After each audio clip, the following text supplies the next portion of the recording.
The Dave Hooker Show. A presentation of Off the Hook Sports. Objective insight, expertise, top guests. Available on YouTube, Apple, Spotify, and the Off the Hook Sports app. Download now for free. Also available on offthehooksports.com. I compute and obey. Now to Dave Hooker. Ready. You got a Sunday meeting, they said. The place has a patio, they said. That'll be a great place to meet. And if you're watching on YouTube, my face is beet red because I got a little too much sun yesterday. We've got a lot to get to on the program, including who is more desperate, Texas A&M or is it Alabama? All kinds of shaking and good times on the basketball front, as you might expect. And Tennessee with some recruiting, not only news, but I'm going to be able to give you a little bit of insight as to where things are going. So we're off and running, and I'll quote my man D on the message board already. Go ahead and smash that like button. Subscribe while you're at it. It really helps us out and helps to bring more viewers. Cost you nothing, not a zippo, absolutely zero. But maybe you don't need me. I'm looking at the analytics from Friday. My son was graduating and Caleb just slayed it. So I don't know. Maybe he'll just do it by himself. Do you want me to drop out of this thing and you just take over, Caleb? Well, Dave, we had a advantage. I don't know if Fred told you, but we dove deep into what we expected from the Real Housewives of Atlanta season premiere last night. And Okay. You know, I don't know what that is, but I'm joking. Fred says he never watches the show and that they shouldn't be housewives because they're all not married usually anyway. But we went down the rabbit hole. We were like, you know what? Dave should produce a show, Real House Hookers of different cities. And exactly right. I should sue them for trademark infringement. Okay, I have a cool announcement. So we talked a lot about the Celebrate 98 series. It is, and I've told you all along, thanks to Tennessee Cider Company, it's going to be a real thing, and it is. We taped our first show on Friday, so that's going to drop later today. It was Eric Westmoreland, and it'll be me and Fred White week to week. Got at least Dwayne Goodrich coming up this week, and more and more and more. So just a lot going on. Click the like button if you haven't subscribed and turn your notifications on.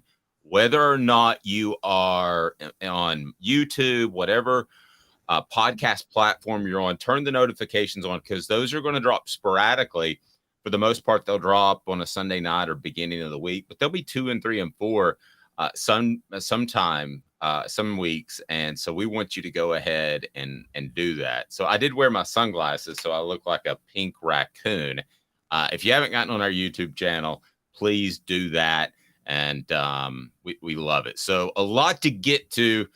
As I mentioned, I can't believe A&M took a quarterback, but it's not as big of a deal, I don't think, as Alabama taking a quarterback. And then, listen, I'm going to be real honest with you. We're going to start working with a gambling website, and it's going to be later this month. And I got to be, I'm kind of glad it's not DraftKings because I think DraftKings throws Tennessee some shade from time to time. Do you remember last year they were just an 8.5 over under for the season? I thought was one of the easiest bets in the entire SEC as far as over under. I had Auburn, I believe, was 6.5. I wanted the under, and Alabama was 10.5, and I liked the over.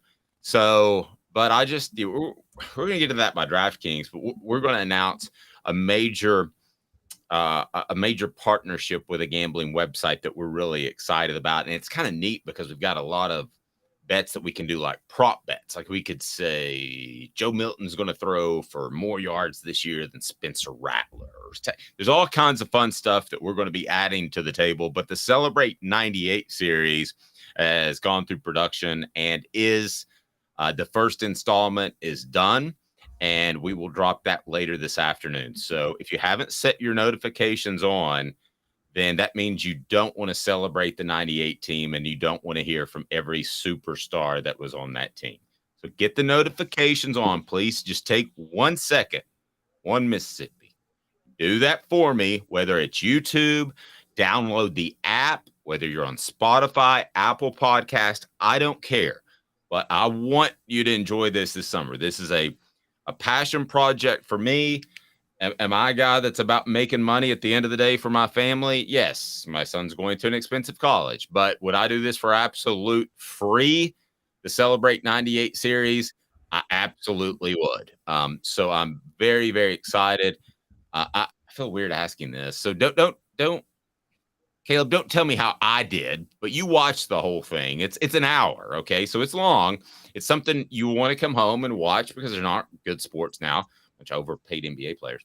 And I think you'll want to watch it. Hopefully it'll hit like Jordan hit COVID in his series. But you had a chance to watch it. I just want to get your thoughts, not about me, but about some of the sharing that Eric Westmoreland and Fred White did in looking back on that 98 season and how one of those gentlemen, without giving anything away, was homeless and the other helped them out. I'm just curious what you thought. Did you learn things from watching that, Caleb?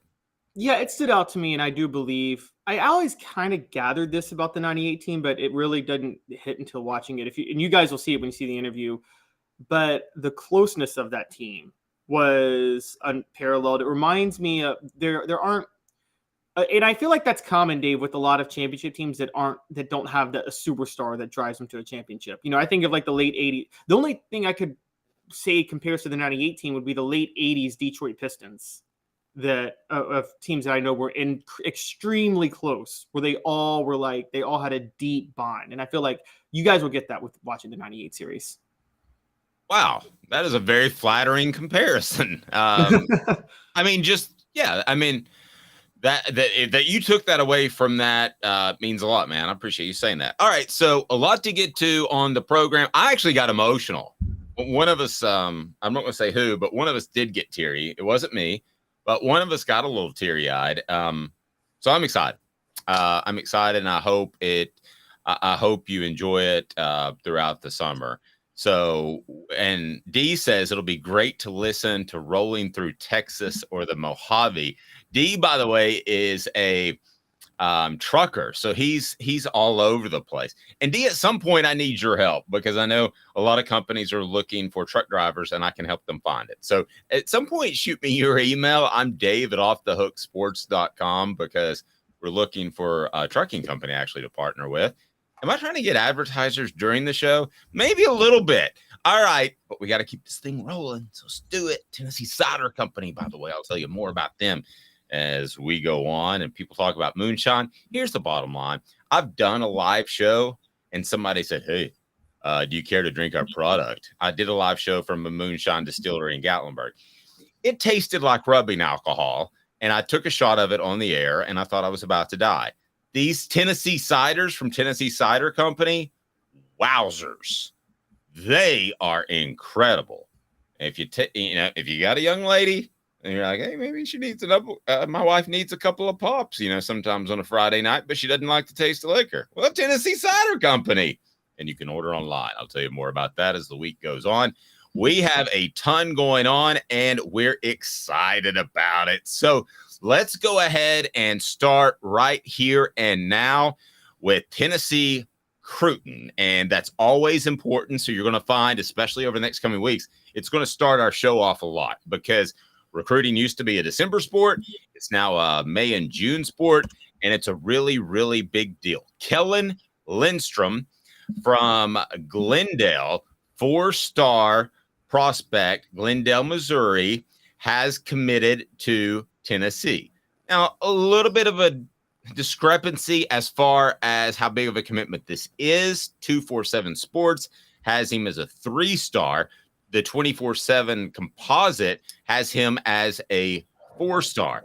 A number 27 defensive lineman in the nation, number 228 overall prospect in the nation, and number 7 prospect in Missouri. So if you think to yourself that doesn't jive exactly, because 4-stars typically would be maybe a little bit higher than some of those numbers. Well, a lot of these guys haven't been completely rated, but they pick him up. He goes into the class of 2024. So let's dive into this one. And I'm going to tell you some things I heard about Tennessee football recruiting that I can't share all of it with you, but I'm going to share some things about the state of Tennessee football recruiting and where they are. Because at the end of the day, the rankings and all of that are very political. And I'm going to be the one person that's going to tell you why. A lot of people don't get into that.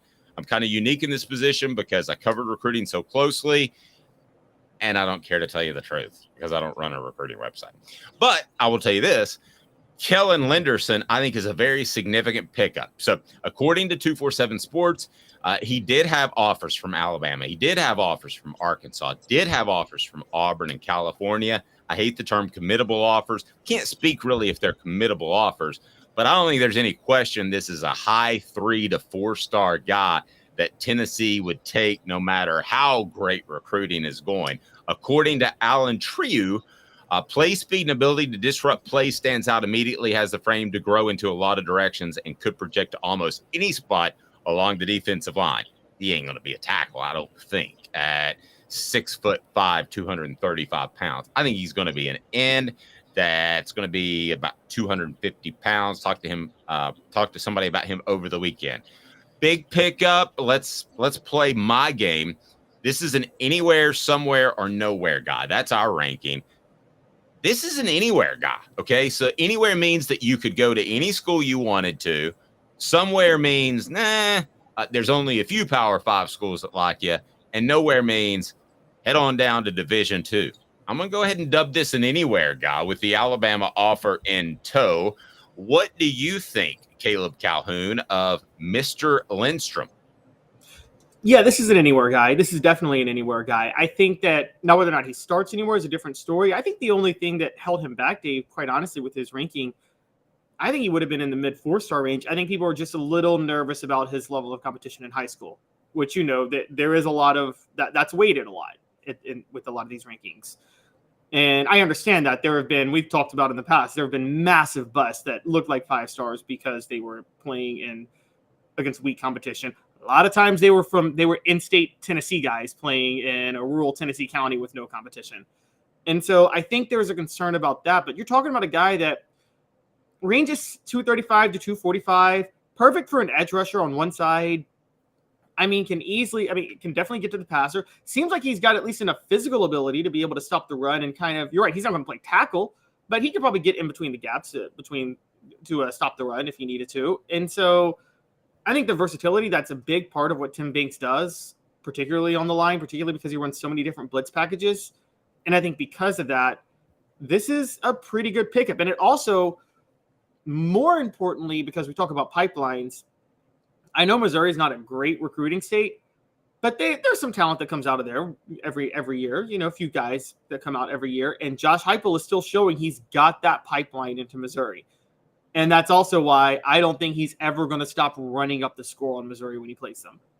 Oh, no, great point. I didn't think about that, but no, you're absolutely right. Okay, so I think he's a big pickup. Where does this take Tennessee? Because the reason I like 247, by the way, is you don't wait for recruiting updates. Theirs is all analytics based. So where does this get Tennessee in the recruiting rankings at this point in the season? Again, May 8th, this would mean nothing when I started covering recruiting in 2006, but it does mean something right now. The other thing that has changed in recruiting is I like the fact that a lot of these kids don't stick. You remember decommits were such a big thing back in the day. For some reason, they stick now, even early. I don't completely know why, but good, because coaches deserve that because they used to have to money, guys. That's why. Oh, that's a good point. Okay, so that's why they stick. Paradigm shift in Dave's head just now. All right, so recruiting's on the up and up, guys. There's no shadiness at all when recruiting when players commit. They're not talking to endorsements at all. Right. Okay, so what do you got on Tennessee's ranking right now, which should be solid in the top 10, and where in the SEC? Because suddenly South Carolina has become one to worry about a little bit. Yes, this is still a concern. Tennessee is number 9 right now in team recruiting rankings on 247 Sports Composite. Now, Michigan and Ohio State are number 1 and 2. And guys, I've talked about this. We talked about the Big Ten TV deal that's coming in. We'll talk about another conference later in the show. there's a reason the Big Ten is starting to clean up on the recruiting show with the top schools, and it is something that the SEC is going to have to address. But Georgia's number 3, Notre Dame's number 4, LSU's number 5, Penn State's number 6, Florida State's number 7, South Carolina's number 8, and Tennessee's number 9. So you're looking at Georgia and LSU and South Carolina are ahead of Tennessee right now. Florida's just behind them at number 11. Guys, I want to say this up front. Don't get excited about Tennessee being ahead of Alabama. If you've covered recruiting, you know that the minute July comes, everybody asks what's going on with Alabama recruiting in May. Everybody always asks that question. And then by the time July comes, they've got the number 1 class. So there is no issue with Alabama recruiting right now. I can guarantee you that. Agreed.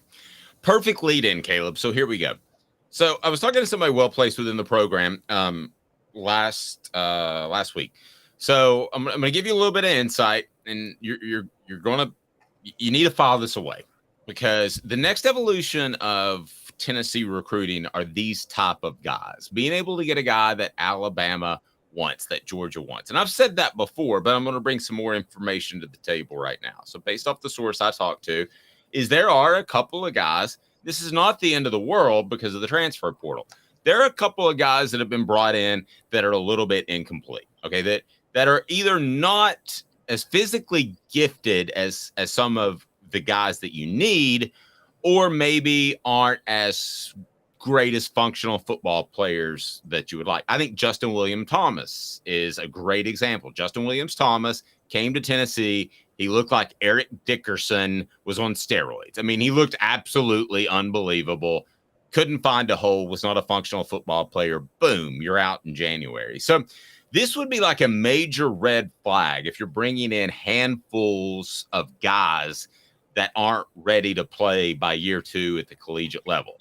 It's not as big of a deal now because you're just going to boost these guys out in January. They get paid. I don't rip coaches anymore, Tennessee or otherwise, for doing that because it's a business now. But what Tennessee needs to do more and more is win guys like these. Okay, they need to win functional football players. There's one player in particular. I'm not going to name the player, that has all kinds of physical ability, but he's not a functional football player yet. He didn't have a lot of tackles last year, but he's maybe one of the next best athletes on the team. Darnell Wright was the best athlete on the team. He was a functional football player. So they need more of those, I was told. Again, not a concern. I would be telling you right now, if this were 5 years ago before NIL and transfer portal, that, you backed yourself into a corner with some questionable players that need to be ready next year. Not 2023, but 2024. They're fine this year. But you're going to be able to jettison these guys out. The evolution is you keep going to boosters right now to say, hey, I need a Dante Thornton. I need a Keenan Pili. And I've been told by people not associated with Tennessee's program, it is clearly just a bidding war now. You go to Miami, you say, hey, Miami, what do you give me? They say $300,000. You go to Alabama, they say, we got you slotted at $400,000. I'm making up numbers. I don't know the numbers. And then you go to a Tennessee, and if Tennessee wins, then they get that guy. So that's all good. That's cool. But at some point, you're adding a lot to the budget, Caleb. I mean, the Tennessee's athletic department budget, I believe, is about $125 million.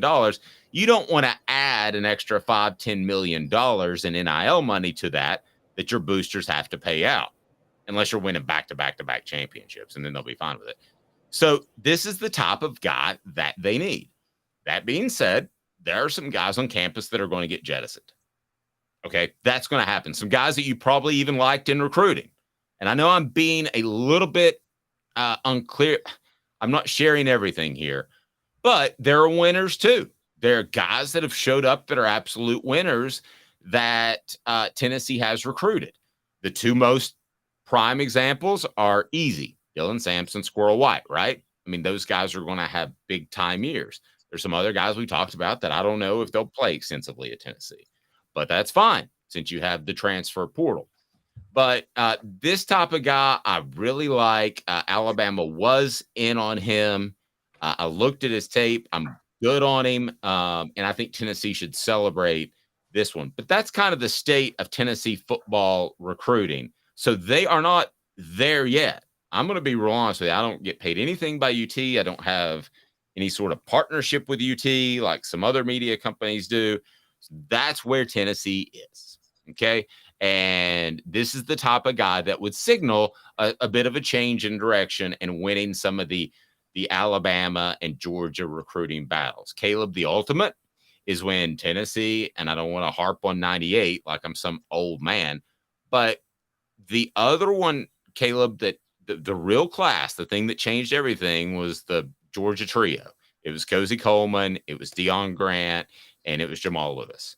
When they beat those guys for Georgia, that changed everything. So either this guy or 2 or 3 guys down the road, probably not this guy from Missouri, to be real honest with you, but at some point soon, you're going to see a little flourish, I believe. And Tennessee's recruiting will be able to not necessarily rely on transfers as much, which is NIL cash, and they're going to be able to step up and battle those teams. That's the next step, okay? And I think they'll get there. They're not there yet, okay, based off the source I talked to, Caleb. So I wanted to share that with our audience because I believe you learn more on this show, as much on this show as anywhere else. So you and I talked about it over the weekend, so you probably got some thoughts, but that's kind of where we are and what we can share publicly. What do you think, Caleb? Yeah, so it's funny when you brought this up. I've always criticized NFL teams for going on potential because they go on raw athletic potential more than I think you and I are both. If you were an NFL GM, your biggest thing would be plug in the tape, right? More than anything else, plug in the tape when you were drafting. Mm-hmm. And that was part of our discussion too, that Tennessee is drafting guys on potential. Think Joe Milton, who I'm sorry to interrupt, who Heupel got. He can throw it 80 yards, but what if the receiver's at 64 yards?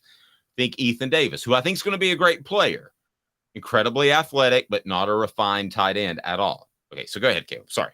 Yeah, so I was going to ask, the reason I was bringing that up is with college recruiting to high school, is it the same or don't you have to rely a little more on potential because you can't really judge because it's so spread out and the competition and the levels of competition are so different from school to school, county to county, state to state that don't you have to rely even more on potential than plugging in the tape when you're recruiting high school talent? Great point. You can't take Bobby Bocephus down the road at Powell High School. I say Powell because that's where I went. I got my PhD, Powell High diploma. You can't take Bobby just because he's 5'9" and ran for 2,500 yards and threw for 4,000 yards. You have to have some potential. I mean, there are a lot of productive guys. And the one that stands out the most that Tennessee debated on and lost out on was Randall Cobb at Alcoa. A lot of the Tennessee's coaches they weren't really split. They were all against him, except for Trooper Taylor at the time. And Troop wanted him, no question. They tried to get in on him. It was too late. Then Coop took to the job to Oklahoma State, and then you're not going to get him at that point. So that's a great example of they were split. They didn't think he had enough upside, even though he was very productive. It's a great example. I don't know if you got any more off the top of your head. Oh, no. I mean, it's funny because you're right. And this is just to detail how hard this is. From the reverse, Chris Donald was a 5-star. Very productive. A very productive high school football player. There were concerns about the level of competition he faced, but Tennessee took the chance.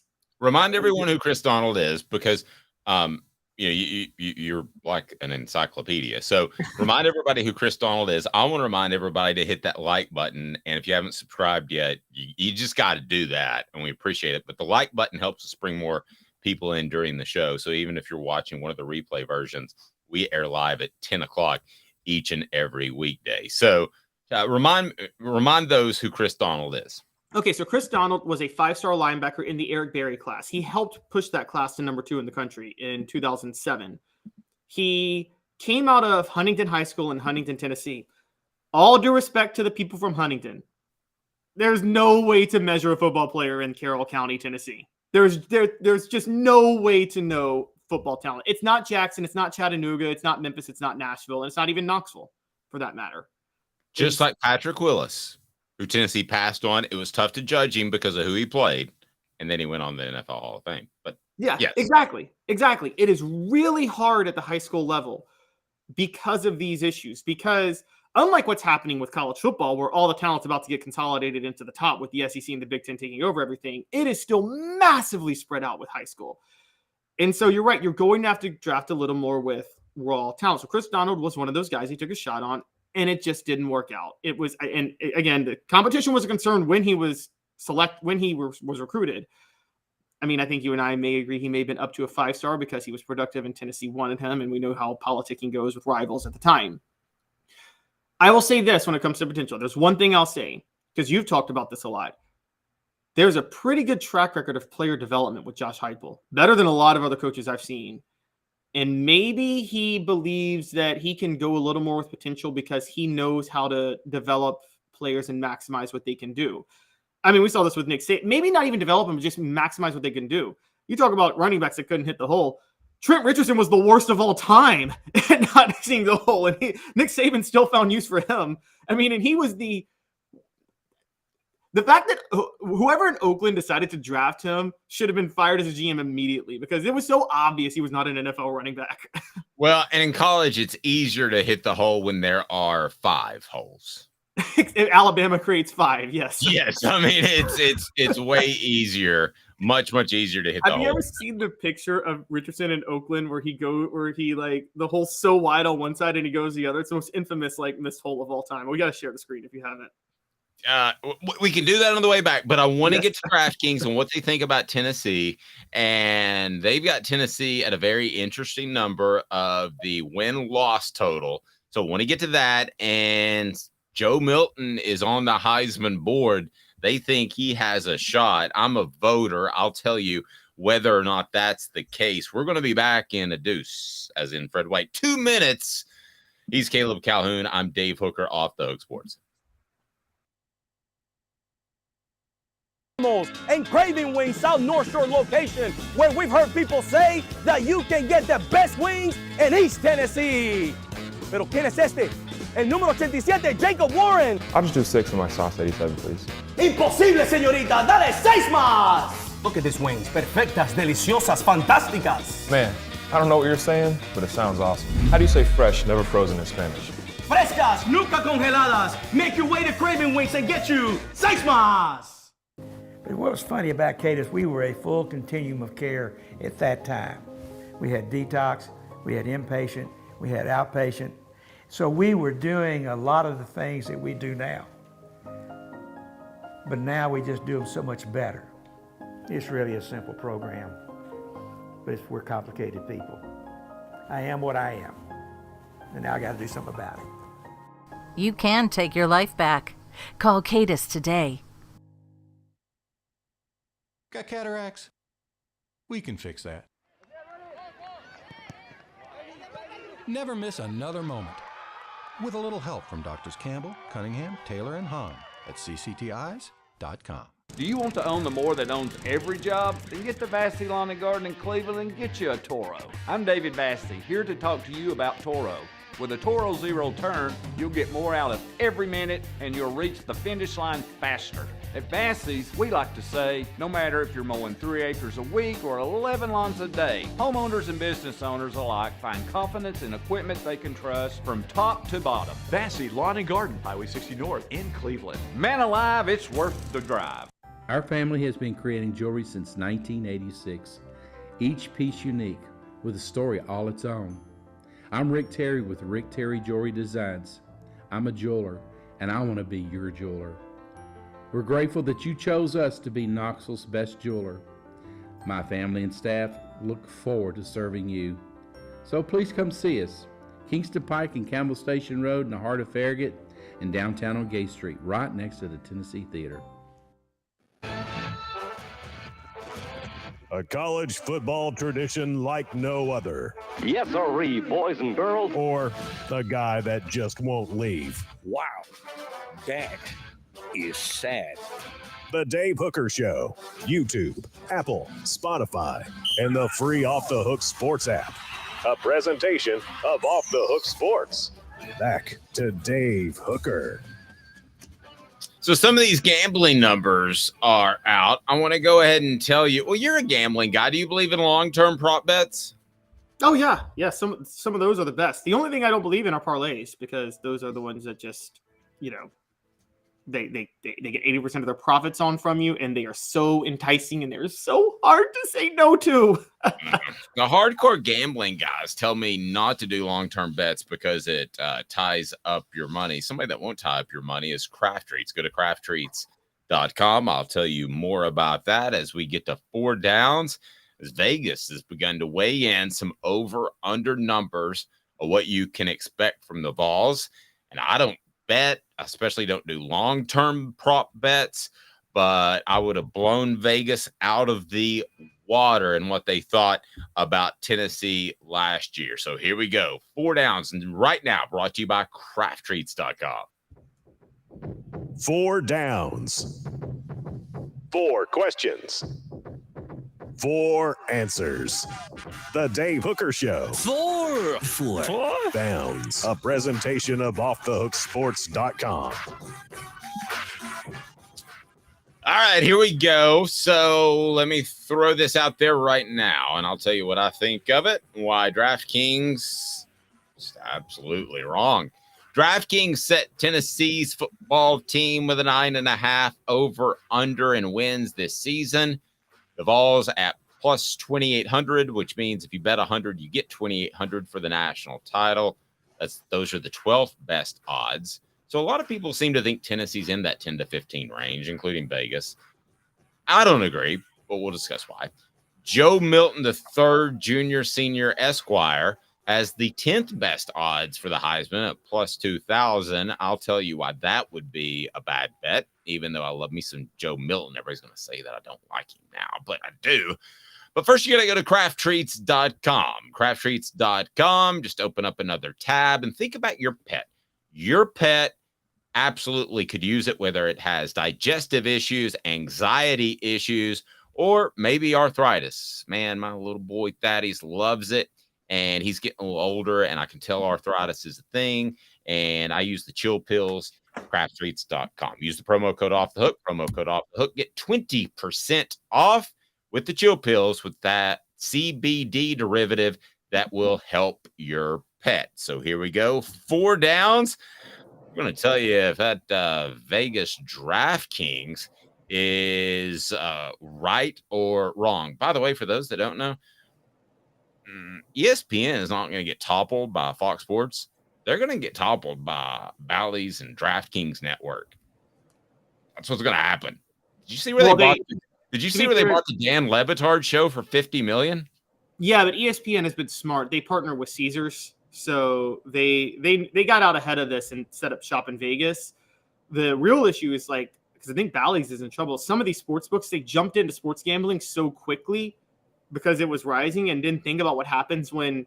So the thing you need to know about gambling, this is true with sports gambling too. When times get tough, whether it be inflation, a recession, anything like that, people gamble a heck of a lot less. Yeah, and so that's what we're doing now. And I think a lot of people are going to be loyal. But anyway, I was just noticing you're going to see a lot of these networks. And it's not that they will destroy ESPN, but then you splinter the audience. Yep. Here we go. 4 downs now, brought to you by crafttreats.com. 4 downs. 4 questions. 4 answers. The Dave Hooker Show. 4 downs. A presentation of offthehooksports.com. So this is from DraftKings.com. And win total 9.5. There is no in between. You got to pick it, and people want to take part in the message board. Do it now. Win total 9.5. First down. Heck yeah, no way. Heck yeah. Heck yeah. Schedule's easier than it was last year. Heck yeah. Heck yeah. I don't think this is difficult. I think it would be very difficult at 10.5. I don't think it would be that difficult at 10.5. But I think this is a heck yeah. I think this is again, second year in a row, one of, I think, the easier bets when it comes to preseason. We'll look at the entire SEC before it's all said and done. All right. Would you take the Vols at plus 2,800 to win the national title? Those are the 12th best odds in the nation. I think I just created a list. Heck yeah, no way. Heck yeah, I'm not saying they're going to win the national title, but these odds are great. Look, Penn State has better odds at plus 2,500 than Tennessee. Texas has better odds at plus 2,500 than Tennessee. Notre Dame has better odds at plus 2,500 than Tennessee. Those are, if those can be at 2,500, I think Tennessee at 2,800 is a pretty good bet. And the worst of all of these, by the way, by far the worst, Florida State with the 7th best odds at plus 1,800. That's the stupidest odds ever. Help me with that. I do not get that. I'm going to go no way. I'm not going to go. I think they lost their best player in Darnell Wright overall, and they have a quarterback issue. The defense is still not solidified. So I'm going to go no way. I don't think there's any way the Vols win the national title this year. So I would turn down the plus 2,800. If this were a playoff year, this would be one of the teams that I would jump on. Okay. There are like 2 or 3 that are in that periphery at the plus 2,500, which again means if you bet 100, you win 2,500. There are 2 or 3 that I would put there, and this would be one of them if there were a 12-team playoff. But there's not this year. So I think this would be asking a lot with what Tennessee has to replace. All right. Aren't you working on this long-term project featuring a team that lost their quarterback and lost their best player? And then what did they happen to do the next year? Yes. Celebrate 98. Yes. That's a good point. every once in a while. I love how, Caleb's like the hockey guy. Every once in a while he checks me against the boards, which I need. That's a great point. And at plus 2,800, it's not like it's even money. So, yeah, I would think about it. All right, but I'm going to go no way for now because there's no middle ground. That was second down. Third down. Would you take Joe Milton plus 2,000? Heck yeah, no way to win the Heisman. No, absolutely not. And those are tied for the 9th best Heisman odds. No, I would not. I would go no way as well. But I'm going to play the other side. Hendon Hooker got in the mix and would have gone to New York as a finalist. So I think that behind the scenes, guys, they've called some Heisman voters that haven't been sending in their votes for a decade and that may be selling insurance or doing something else. So they've cut some of the numbers down. So I think the voting's slightly better. I don't think it was last year, but so I'll play the other side and go, heck yeah.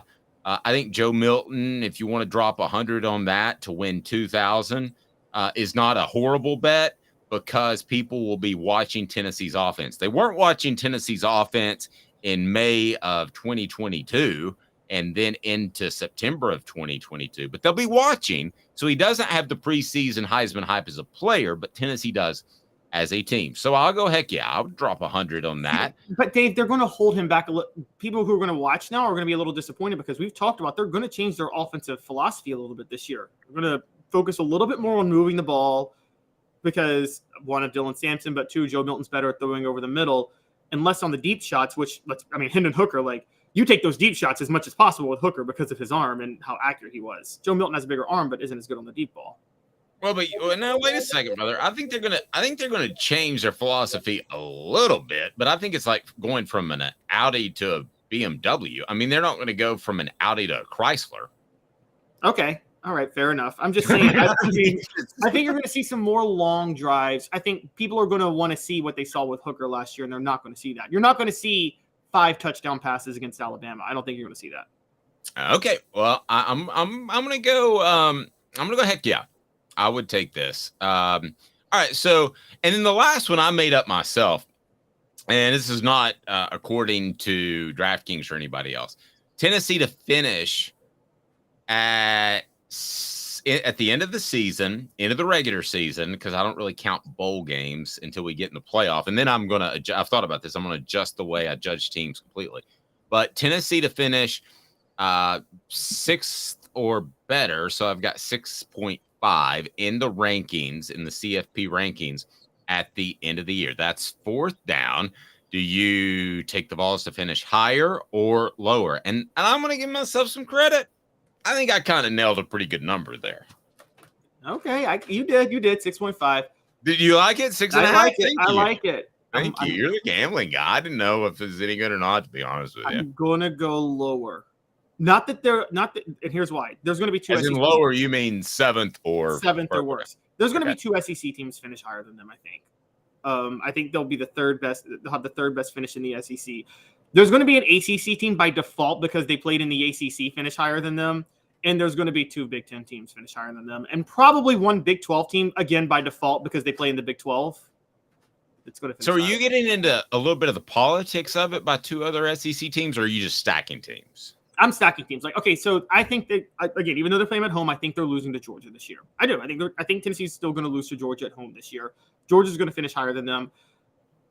Y'all are going to just call me Caleb, Brian, Kelly, but LSU's going to finish higher than them too because I'm so high on LSU. So Tennessee doesn't play LSU this year, but I think LSU and Georgia both finish higher than Tennessee. They will finish higher than Alabama, though. Heard it here first. Okay. Well, then, okay, so you're going to say take the no way. I'm going to say, heck yeah, I think they'll finish 6th or higher. And I think it'll be 6th, which is why I put the number at 6.5.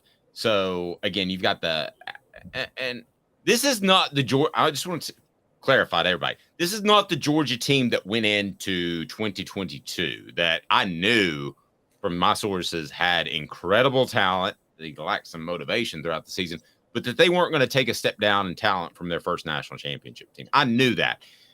This Georgia team is not that. They're not just reloading. Okay. So I think Tennessee could potentially upset Georgia, but as it pertains to this query, I don't know that Georgia is going to finish as high as they have recently. So I don't know that Tennessee will need to beat Georgia to finish 6th or better. And they have respect going in that they didn't have before. So I'll say heck yeah. Do you think they have a better shot at Alabama or at home against Georgia this year? Alabama. Even on the road, I agree. Alabama on the road, they have a better shot at Alabama. But I always use this terminology. If they played 10 times, how many times would they win?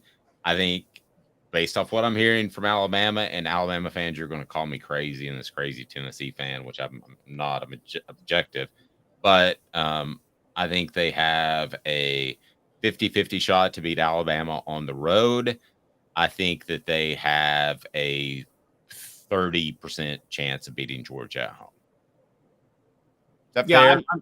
I'm totally with you on that. I'm totally with you. And by the way, we're objective in the sense of I think on a neutral field, 10 times Tennessee beats Alabama 6 times this year. Honestly, on a neutral field. Last year in Neyland Stadium, I think Alabama would have won 6 times, and that was one of those 4 times Tennessee did it when they beat Alabama. Yeah. I think Alabama was the better team last year. But I think Tennessee pushed Alabama around up front. I thought at halftime that Tennessee could be up 2 touchdowns. Yeah, they did push Alabama around up front, but Alabama had the best quarterback in college football last year, and quarterbacks can be the great neutralizer. And as good as Hendon Hooker was, let me be clear, Bryce Young was better in that game. I mean, he was. He was the best player on the field, and Will Anderson decided he wanted to be on the side of a milk carton. For those that don't know, that's where they used to put lost kids. All right, Zulbeer.com, XULbeer.com. Some of the things I use are dated. Maybe they should start doing that on the side of beer cans or our Tennessee Cider Company. That's got to be your go-to. Like whenever someone doesn't show up in the NBA playoffs, Stephen A says there's an APB out for him. Now you can just be like, he's on the side of a milk carton. Do you remember getting those milk cartons as a kid? And you'd be at lunch at school and you'd be like, oh man, poor Johnny Bob. I wonder if anybody's found him yet. Yeah, I'll take another pizza. Good luck, Johnny Bob. That's terrible. All right, Zulbeer, XULbeer.com, worldwide award-winning craft beer. Man, it is awesome. Worldwide award-winning craft beer, and Zulbeer.com. It is fantastic. And if you're in Knoxville, they have parking downtown. They're absolutely unbelievable. And to have parking downtown is one thing, but another panoramic view, they've got that as well. It's something else. I'm going to go ahead and tell you that. Zulbeer, XULbeer.com. So we got torn up because we said Alabama was desperate. Every Crimson Tide fan that has ever donned a Crimson jersey, that has ever even thought about dating their sister or cousin, came out of the woodwork. No, I'm kidding. There's that. I mean, all the Southern jokes are all the same for all schools. So, I love Alabama fans. I love what Nick Saban has done because it's a guy you either root for or against. So I'm kidding, Alabama fans. I love you, and I hope you subscribe to this channel and you're a part of it. I think it's cool that we've gotten way more SEC, Caleb, than we ever dreamed we would. We thought we'd be all Tennessee, so it's been really cool. So we got ripped by Bama fans, all right, last week, and we said, hey, you bring in this Notre Dame quarterback, Tyler Buckner. And is this a desperation move? Because a spring quarterback, bringing one of those guys in after spring practice is a guy that probably didn't win the job. And Sam, what's his name? Hartman. Sam Hartman won the job when he came over from Wake. He won the job at Notre Dame. They didn't announce it, but sources tell me that he won the job, and that's the reason why Tyler Buckner won it out. We argued that it was desperate. I didn't think it was. I thought they brought another guy in who had injury issues but could play. So now we have A&M bringing in a quarterback. So I want to tell you a little bit about the newest quarterback, and this is very important because I think the Aggies fall on Tennessee's schedule. I think a lot of people think that the Aggies could just fall apart this year. So they bring in Jalen Henderson. He announces his commitment to Texas A&M on Sunday. Today's tough question is brought to you by Andy Mason, AndyMasonRealEstate.com. Who's more desperate? Today's tough question. Bam, here we go. Today's tough question. Take a side. Take a stand. The Dave Hooker Show, a presentation of OffTheHookSports.com. So they both bring in spring quarterbacks, which if you bring in a guy in the January portal, that ain't desperate. That's making your roster better. If you bring a guy in now, the backdrop is desperation. It may not really be desperate. I didn't think Alabama's was desperate. Let's talk about whether or not this is desperate. Who's more desperate in bringing in a spring quarterback? Is it Texas A&M or is it Alabama? What say you, Caleb Calhoun? I'll start, and then I'll tell you why you're right or wrong. How about that? Okay. I think we're going to agree. And I don't think this is close. And I am one who said Alabama is desperate. Texas A&M. And I said no. And I said, no because I think he's a pretty good player. Go ahead. But Texas A&M is way more desperate, and this is a way more desperate move. Tyler Buckner transferred after not winning the starting job at Notre Dame and losing it to Sam Hartman. It was Sam Hartman, right? The elite transfer who we felt could start in the SEC. He was the number one, in my opinion, and the people I talked to, he was the number one quarterback in the transfer portal, in the first transfer portal, in the winter transfer portal. And I thought Tennessee should go after him, quite frankly. But they had seen enough from Nico that they felt good about him. So they didn't even really pursue Sam. So where are we now with A&M? Is this desperate? So, and yes, it's more desperate with A&M. Jalen Henderson transferred on April 20th, 2023 from Fresno State, meaning he lost the starting job at Fresno State, and he's going to Texas A&M. And let me add this. Or he wanted to play in the SEC and A&M gave him an opportunity. I mean, but you would think that would happen in the winter portal. That would happen in the winter. And also, if he wanted to play, Dave, you're a 5-star quarterback right now. If you have your choice, though, you may want to play in the SEC. Do you really want to play for Texas A&M when you know Jimbo Fisher might get fired this year? Or would you feel a little safer playing at Fresno State where you can maybe still build your profile a little bit as a quarterback? I understand at Fresno State at that point. I mean, you're it both sound horrible to me. I mean, I don't want to play football in California. There are parts about Cali I love, but it ain't the football part. Yeah, but you can, as a quarterback, if you're trying to get to the NFL or whatever, you can become a highly talented draft pick wherever you play. I mean, we see that quarterbacks come from all over in football. It's like usually where the difference is, it's the offensive line, receiver, defensive line, things like that.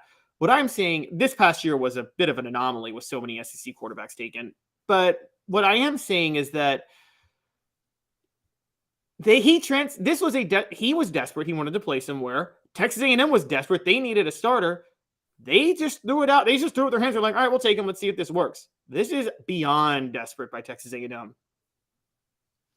I am not. I'm not backtracking, but I actually think the Alabama one's more desperate.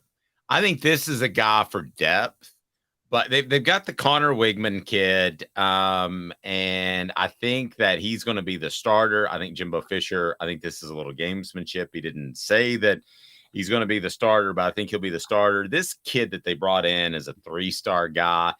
I don't think this is desperate. I think this is depth.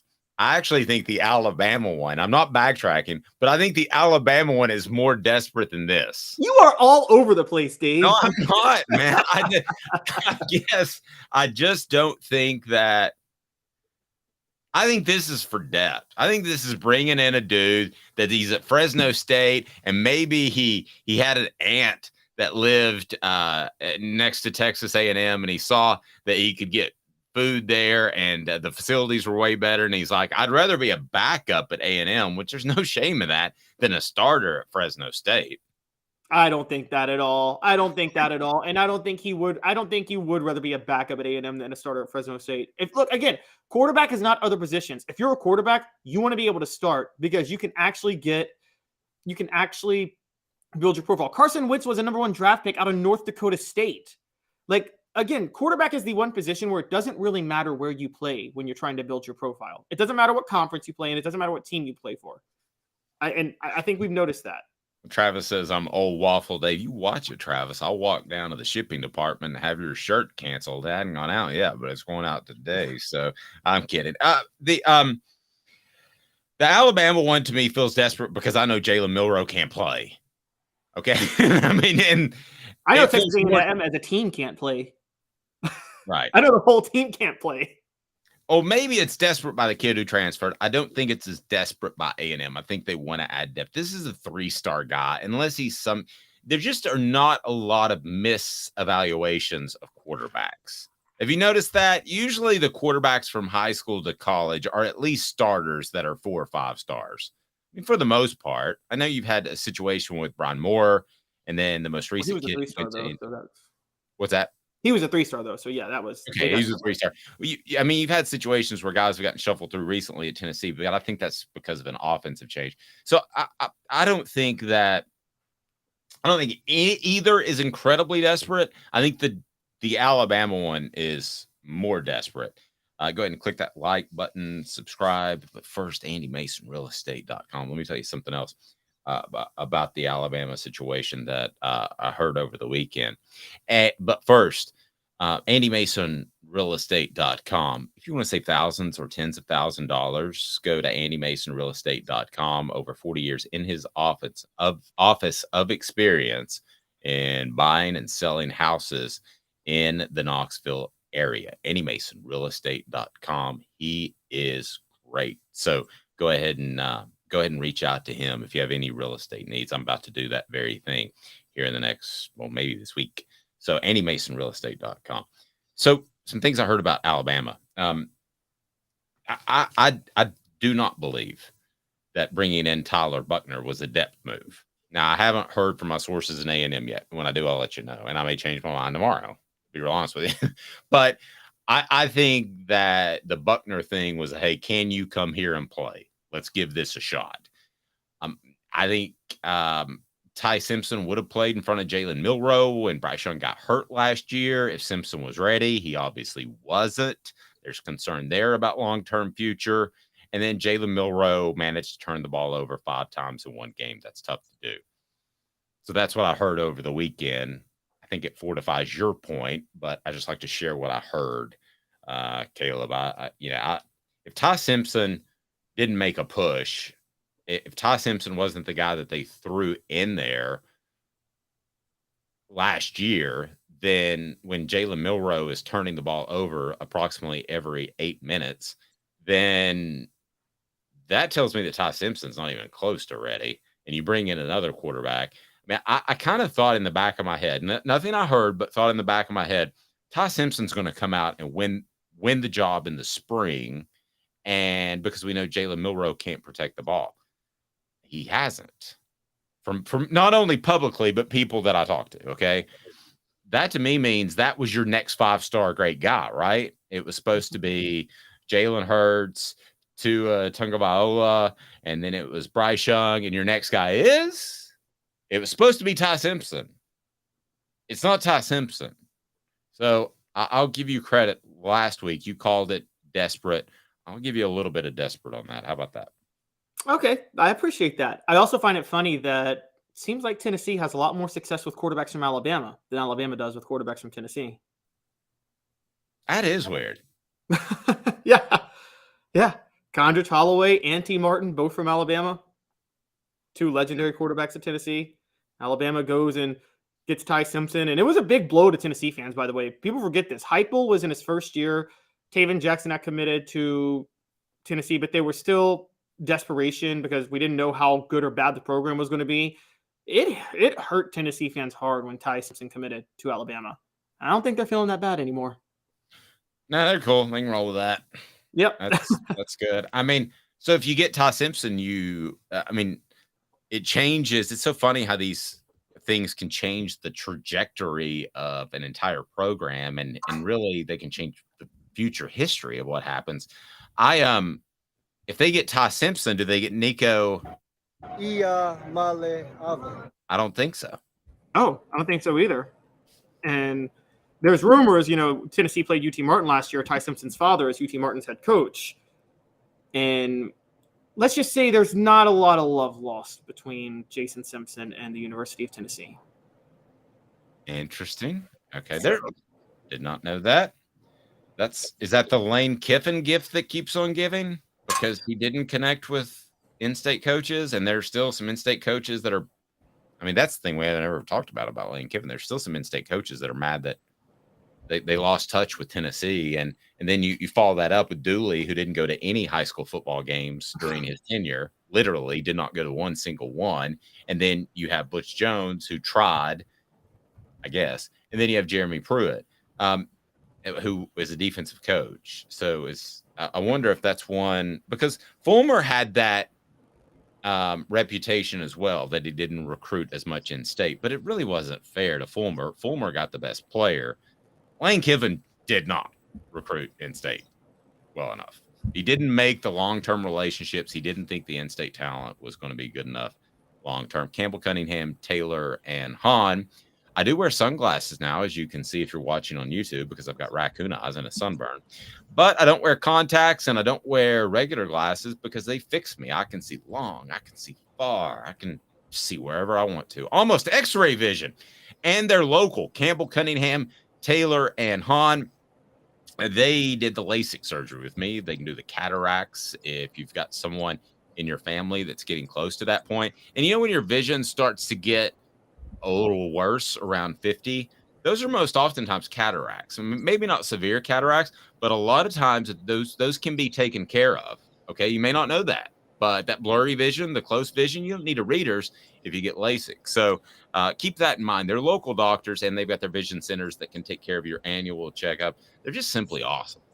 That is the facts. Campbell, Cunningham, Taylor, and Hahn. We're going to be back in 2 minutes, and Caleb is trying to blow up the ACC. Does that mean the SEC could add a team or two?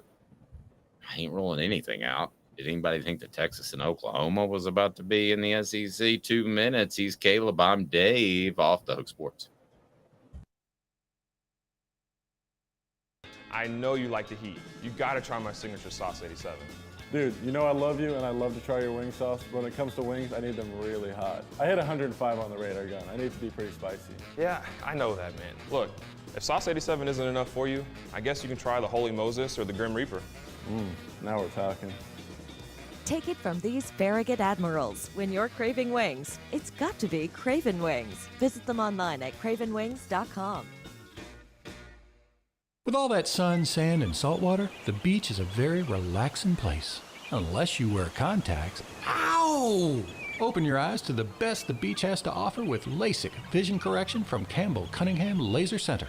Hi, Mike Davis here with City Heating and Air, reminding you to always dare to compare. Our team provides quality local heating and air service, installation, and maintenance across East Tennessee. We use only the best equipment like American Standard heating and air conditioning for your residential, new construction, or commercial needs.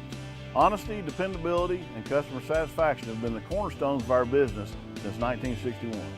City Heat and Air. There's repair.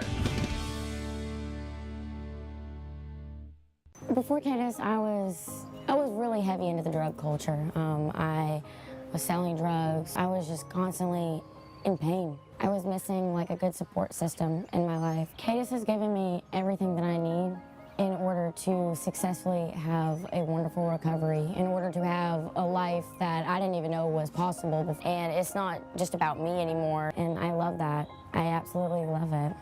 You can take your life back. Call Cadis today.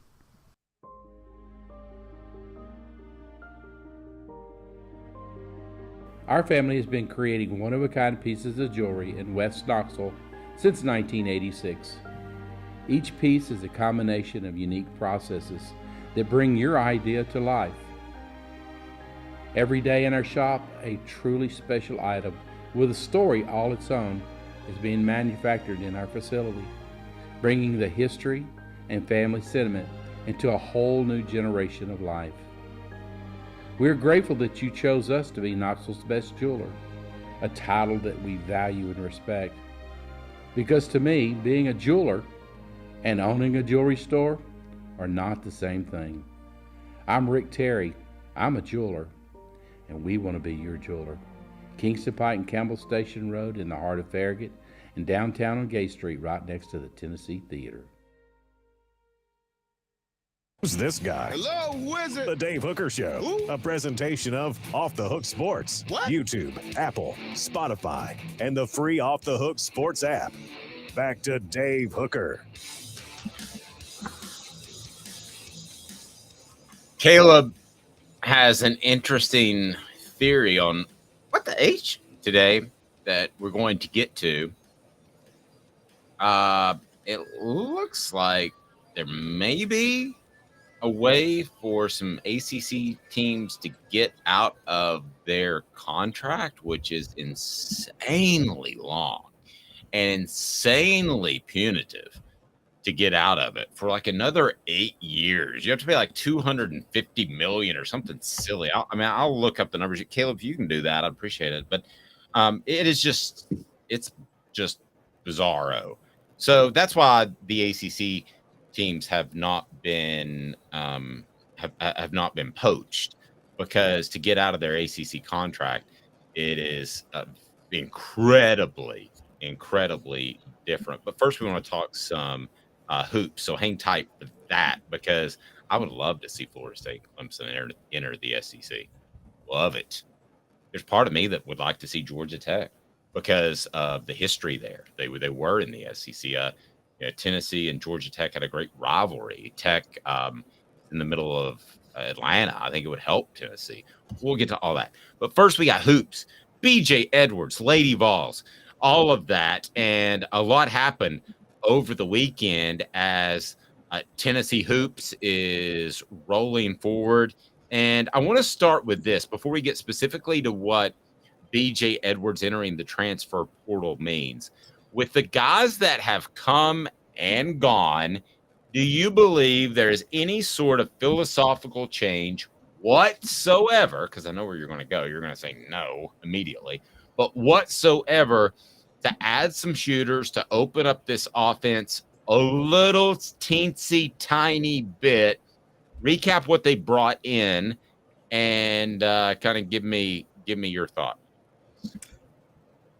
I don't believe there's a philosophical change. I believe he has brought in talent to be able to run an inside-out game that I think should be run where he has enough shooters. It's the way Rick Barnes is going to utilize the rotation.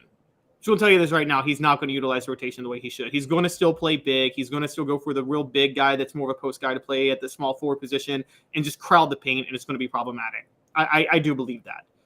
And so they do have enough. I don't think the BJ Edwards transfer is a big deal because they do have enough firepower at the guard spots now. I just don't think Rick Barnes is going to utilize the firepower the way he should.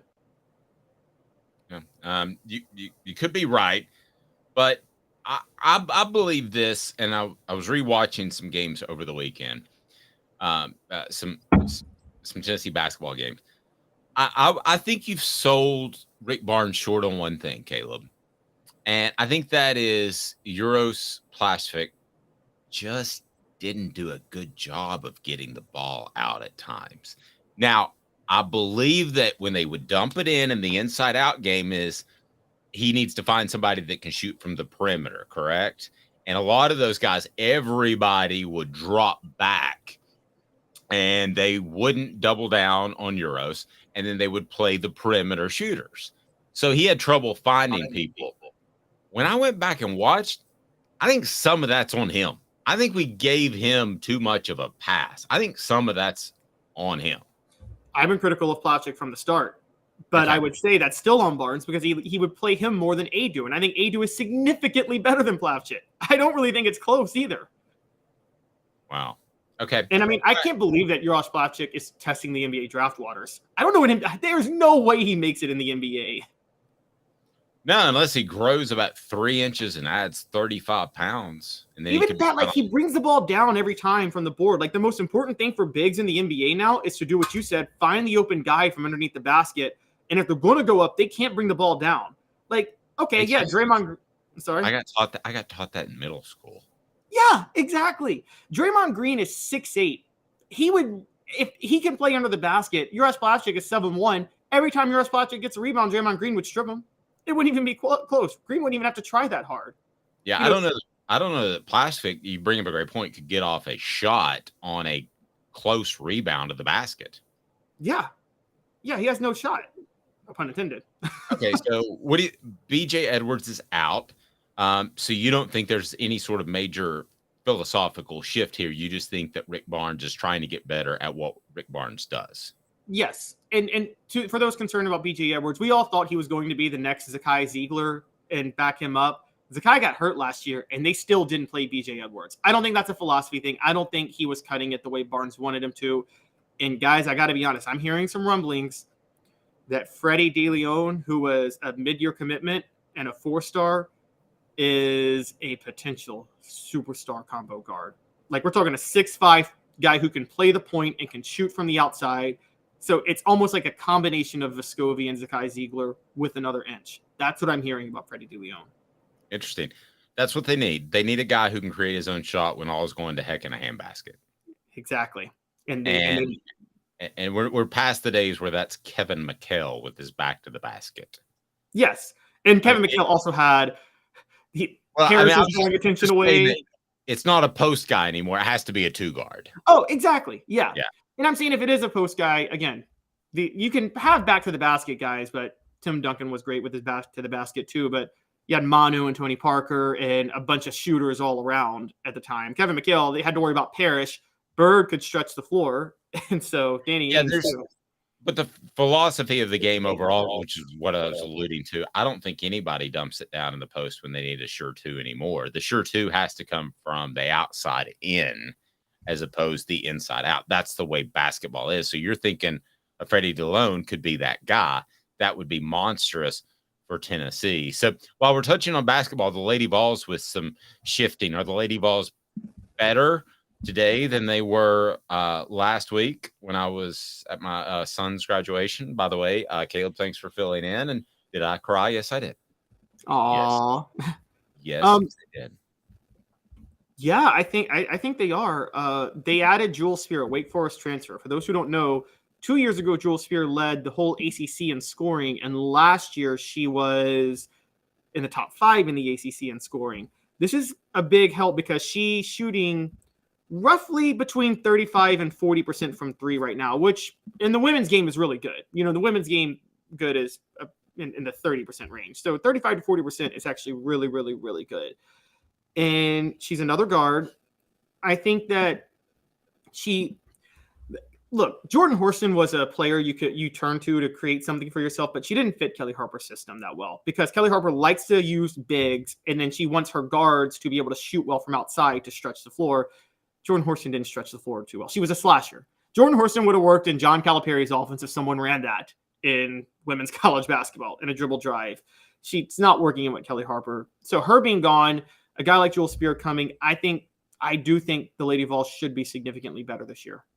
I used to say, pardon me, in the women's game, that winning a championship was equivalent to making the Final Four in the men's game because there were more teams and more competitive. Does that statement make sense 10 years ago? I would have said it was equivalent to making the Sweet 16 in the men's game 10, 15 years ago, but I see your point. Yeah, okay. So good. We're with that. So let me throw this out at you, and you tell me if it's a bad comparison. Let's reset it before you answer. But I'm going to ask you this: what's a fair comparison? The women's game, a team making the Final Four, which is deeper than it has been, but not incredibly deep at all, or a men's team making the Sweet 16 or Elite 8? Women Final Four, men's Sweet 16 or Elite 8. I'm taking championship out of the mix because it is now competitive in the women's game. Yeah. You can't just show up with a bunch of meeks and win a championship in November, basically. I mean, we all knew they were going to win it. That was the most, that was. I look back, I was young, but I remember the writings behind those teams. It's like everybody knew that team was going to be the greatest team of all time the minute they showed up on campus. And you get a Candace Parker or a Taurasi. And it's like that person is a different evolution in the women's game. They're going to win it all.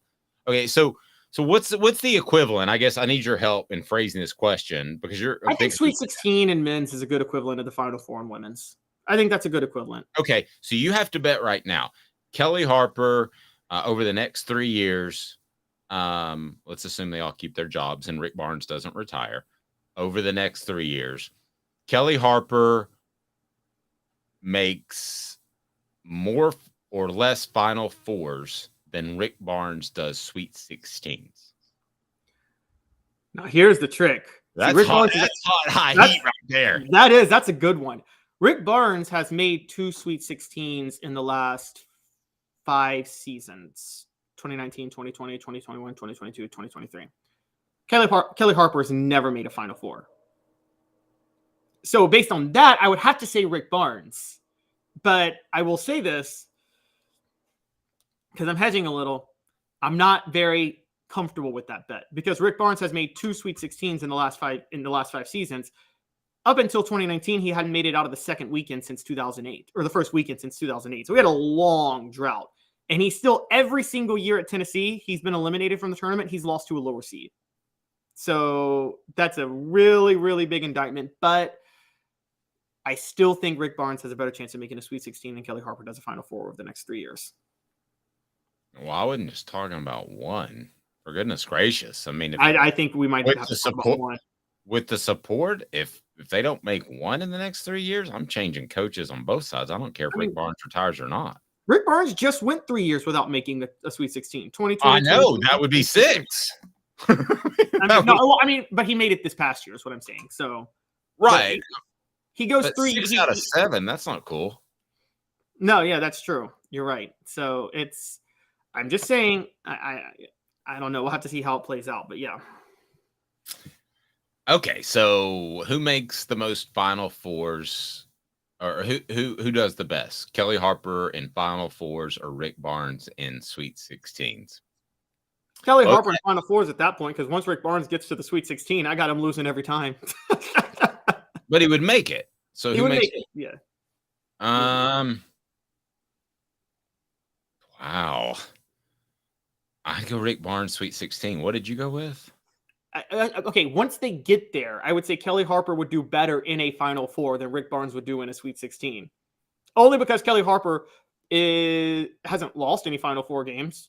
She just hasn't won any. Rick Barnes just keeps losing when he gets to the Sweet 16 to lower seed teams that he's better than.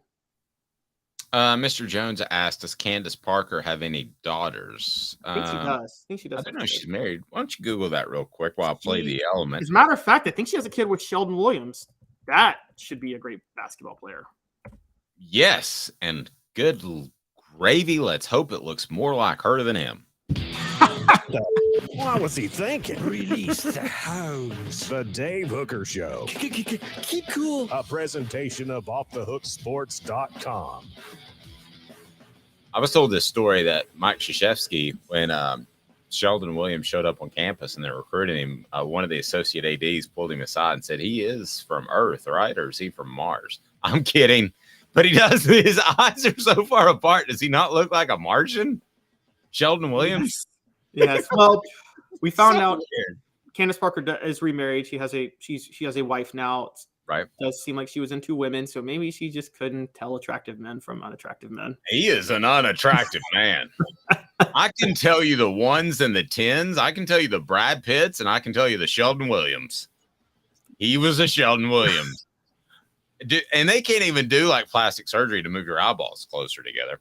What the H brought to you by Vassy Lawn and Garden. Man alive, it's worth the drive. Buying power that'll save you money, whether you're coming from Nashville, Knoxville, or Chattanooga there in Cleveland, Tennessee, Toro. Count on it. Man alive, it's worth the drive. So, Caleb, lay it on me, brother.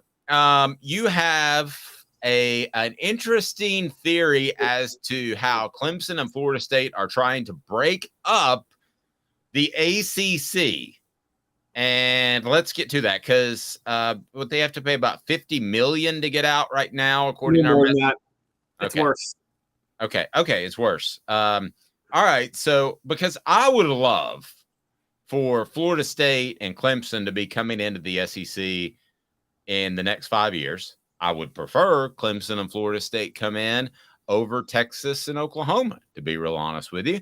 Because I am for you, the fans that are on this board, and I know that you want to go to every away venue and get into A&M, getting to Oklahoma is probably a plane flight or a long drive. It's tougher to do. Florida State ain't close, don't get me wrong. But I would have preferred that from a fan standpoint. I always side with the fans.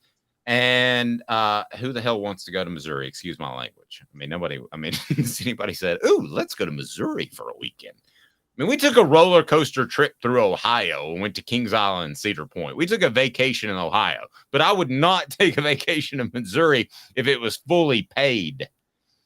I've been to St. Louis one time, and I did win at a casino, which has only happened like 3 times in my life, playing cards. So, but all right, so. What's your theory as to Clemson and Florida State are trying to break up the ACC? So it's not just Clemson and Florida State. It's Miami and North Carolina, too. It's those 4 schools. So, Dave, let's start with this. You and I know a lot. We know that those 4 schools want in the SEC. If they could get into the SEC tomorrow, they would do it. Yep.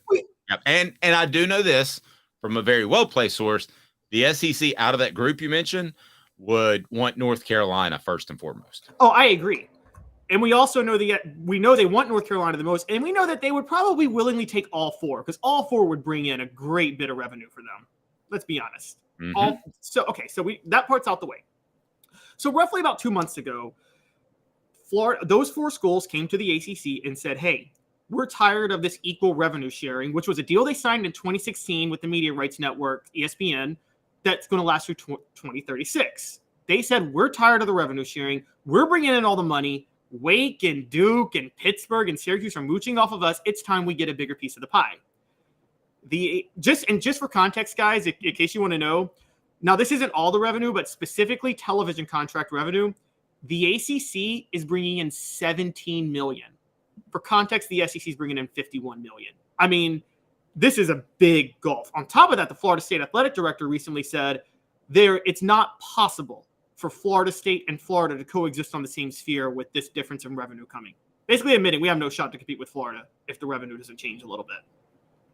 Okay. The ACC, as you know, Dave, is going to say, well, screw you. You signed this deal. We don't care. And they can say that. Now because here's the thing, you need a majority of athletic directors in schools to agree to a different revenue sharing. You think Wake Forest is going to get on board to give Florida State a bigger piece of the pie? They love that welfare check they're getting from Florida State. And so does Duke, and so does Pittsburgh. So the next move would be for Florida State. And I think we're in this, Josh Pate said this about 2 months ago, and I agree. We're in this part of the negotiations right now. Florida State, Clemson, Miami, and UNC are basically like, all right, we're ready to leave. And the ACC is like, you can't leave. And Florida and those 4 schools are like, watch us. Now, here's the sticking point. The exit fees per school it's not like an outright exit fee. There's a bunch of different types of fees, and it's estimated at about $120 million per school. Mr. Jones posted on our message board, and his stuff's good. 52 million. So were we sure? That's what Maryland paid when they left in 2012. There was a new deal signed in 2016. Okay. I did think it was in the hundreds of millions. Yeah, it's in the hundreds. For context, Oklahoma and Texas, it was combined $100 million for them to leave the Big 12, and they were able to get out of their grant of rights deal on top of that and pay the $100 million. Now, this is a sticking point. It's not just the money, the exit fee to leave the ACC. The grant of rights, for those who don't know, if Florida State were to, ACC has grant of media rights over all schools until 2036, which is to say if Florida State left the ACC and joined the SEC, the ACC could legitimately blackball them from being on national TV. They would have the right to determine when Florida State plays on TV and what contracts they can deal with. So that you got to get out of that if you're going to leave the conference. Well, I'm going to cite what another podcast I listened to this weekend. It's called FSU Football Double Fries No Slaw. And they brought a guy named David Hood of Clemson TigerNet to join them. And what they were saying was that apparently those 4 schools have now gone to 2 other schools and gotten them on board. The rumors are there's 2 other schools that also on board on trying to take a bigger piece of the pie. Now, Dave, I don't know who you think it is. My guess is Virginia Tech and NC State. Those would be number 5 and number 6, right? In terms of football schools generating revenue. I mean, Tech for sure. I don't know about NC State, but I know they've tried. They upped Dave Doran's contract to keep him when he got some other offers. So I guess I don't feel as strongly about NC State as you do, but you could well be right. Maybe it's Virginia Tech and Virginia. Maybe it's Virginia Tech and Louisville even. I'd probably go if I had to pick. I don't know. I'll tell you what I know, what I think, and what I don't know. I don't know, but I would guess Louisville. Go ahead. Okay, so we know for sure it's Virginia Tech, and it might be Louisville the other one. So here's what I'm thinking is happening. They're trying to get enough schools to be willing to leave the ACC at once, because here's what's going to happen if they all leave the ACC. ESPN can pull out of its contract immediately, because why the heck would you have a contract with the ACC that doesn't have Florida State, Miami, Clemson, UNC, Virginia Tech? I mean, that's practically defaulting on the contract that you offered. Exactly. No other TV deal, no other contract. Nobody's going to offer the ACC another contract. At that point, the ACC would become defunct, just no longer exist as a conference, at which point there is no grant of rights and there is no exit fee. So I think these schools are now working behind the scenes to make sure that not only will they leave the ACC, but when they leave, they torpedo the whole conference along with it so they don't have to pay anything.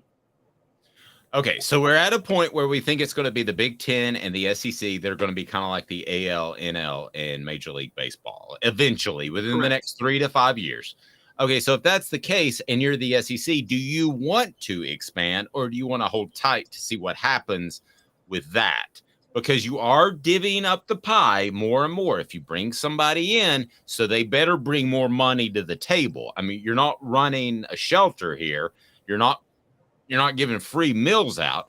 So who would you bring in that you think would help the conference? Or if you're the SEC, would you bring nobody in if you're Greg Sankey? If all this stuff happens and the ACC blows up, let me ask you, Caleb, who would you bring in? Or would you bring in anybody at all? And I'll tell you who I'd bring in. Okay, so there's no question you bring in North Carolina. That's an obvious one. That's a new TV market. And I can tell you from a well-placed source that would happen like the next day. Yeah, because North Carolina brings in a lot of revenue. It's actually mind-boggling to me that they haven't had a powerhouse football program, because they have all the resources to be the Tennessee of the ACC if they wanted to. They just never have been. So you bring in North Carolina and you get in a new TV market. I think Florida State and Clemson have enough of a brand that even though they're in a similar market, they bring so much new. It's like, yes, Notre Dame's in the same market as Indiana and Purdue, but you're still bringing in Notre Dame if you're the Big Ten because of how gigantic of a revenue pie they bring in. So I think Florida State and Clemson outweigh the splitting of the revenue. I think the fourth one you bring in, so I said UNC, Florida State, Clemson, and this is where Miami needs to be careful. I think the fourth one you bring in is Virginia Tech because, again, power football program and get you into the Virginia market at the same time. I think what Miami might be looking for is to get into the Big Ten, because the Big Ten is looking at trying to get into the Florida markets. So you could see them go for Miami, Georgia Tech, maybe try to get in the Atlanta market. So, but I think those are the four schools: Virginia Tech, UNC, Florida State, and Clemson. I think you bring those four in. Okay, now I'm going to come strictly. This is not from a business standpoint. I think I have a decent business mind, but so I'm going to go ahead and set that aside. This is from a what I know about the schools, and I've been to I think every school we've mentioned. So I've been to the campuses. I know what they're like. I know if they would be good fits, and this is just for what Dave wants to watch on Saturdays in the SEC. I'm just going to be real honest with you. So this is not from a business perspective. I would take North Carolina, okay, because that is a little businessy, because I see the aspect of having another school in there with high academic standards. I know what they went through, but high academic standards, and you would bring in a basketball team, okay, which would make them better. Oh, Kentucky, UNC every year. Oh, it's tight. It's tight. I could make an argument for North Carolina, Duke as the two teams you bring in, because you would dominate that state. And then suddenly you're the basketball conference. But I'm not going to go in that direction right now. I'm thinking more football. So while I know North Carolina is the one, that's the easy one. It's not Miami, because they don't invest. Their poor students have to drive 45 minutes to go to the Hard Rock Stadium, which is the worst at blame casino you can ever go to. I'm just telling you, don't go to the Hard Rock Casino in Miami. Not even free drinks and no craps tables. But so they don't take it seriously. You have to drive 45 minutes to go to a home game, which is stupid. Can you imagine telling people that you had to go to the Tri-Cities to watch a Tennessee football game? So I'm not taking Miami. I'm taking Florida State, because I thought they were going to fall off the map about 5 years ago, but they're going in the right direction, and that was a coaching thing. I'm taking Clemson, but South Carolina is going to fight it. By the way, Florida's going to fight Florida State. I don't know that any of this is possible, but here's the four teams that Dave would take. If you can take Texas against Texas A&M's wishes, you can take Florida State and Clemson against South Carolina and Florida's wishes. Yeah, Florida had a lot of power when they had their former AD suddenly escaped. Foley. Yeah, they had a lot of power. They don't have that now. He retired. So I would take Florida State, Clemson, North Carolina, Virginia Tech, and this one might surprise you. West Virginia would not be far behind. If you've ever been to a game in West Virginia, it feels like you're at an SEC school. I mean, you're like, wow. I mean, they're rabid. So I would consider that. The other school I would consider that makes no business sense is Georgia Tech, and that would be because you would get the Atlanta market, and I think that's a place people like to go. That's like bringing in Tulane at this point. I agree. They would have to show me commitment to football. Now, have we left even a team out of this conversation that you would bring in? Those are the main four. We agree on the top four: UNC, Virginia Tech, Clemson, and Florida State. I think those are four no-brainers, and you get to 20 teams at that point. And so you have a 20. I didn't think we'd agree, but I guess we did, didn't we? Yeah, and also you can cleanly split the division. So I think if you do a 20-team league, I think you have to do 4 divisions at this point, like 5 teams to a division, have like a Final Four, make it epic, because that's hot right there. That's awesome. Yeah, rivalries. A few rivalries would go away, but think about this. Okay, the divisions. If you do what we're talking about, Arkansas, Missouri, Texas, A&M, Oklahoma. That's one division. LSU, Ole Miss, Mississippi State, Alabama, Auburn is another. Tennessee, Vanderbilt, Kentucky, Virginia Tech, UNC. And then Florida, Georgia, South Carolina, Florida State, Clemson. Okay, let me make one more change. I'd drop Missouri and add West Virginia. While we're just in kind of la land anyway. Well, then just kick out Vanderbilt.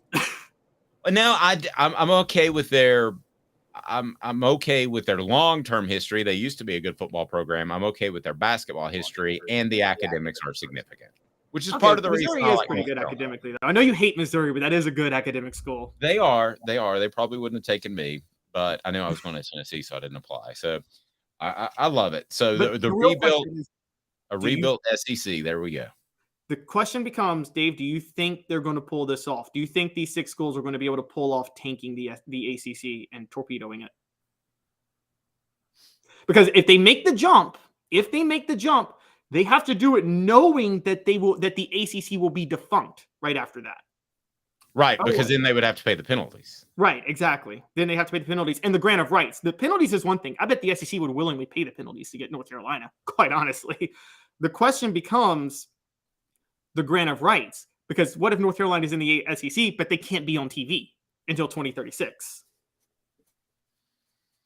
Somebody said absolutely no to Duke. I'll tell you why I like Duke. And before I get to that, City Heating and Air Conditioning, 50 years of integrity, cityheatandair.com. They're in Knoxville, and your HVAC unit, when it gets hot, might crash. Well, the good thing about the City Heating and Air Conditioning, they won't say, hey, let's come in and spend $500,000 to replace a unit. Maybe you just need a part or some Freon. The thing I like about Duke, and I think I could, if you and I sat down together for like an hour, I convince you on this, is you would become the basketball conference if you got Duke and North Carolina. You'd have Kentucky, and I'm sorry, the shell of the ACC, they would then split up to the Big East in different places. You would not only be the football conference, you'd be the basketball conference.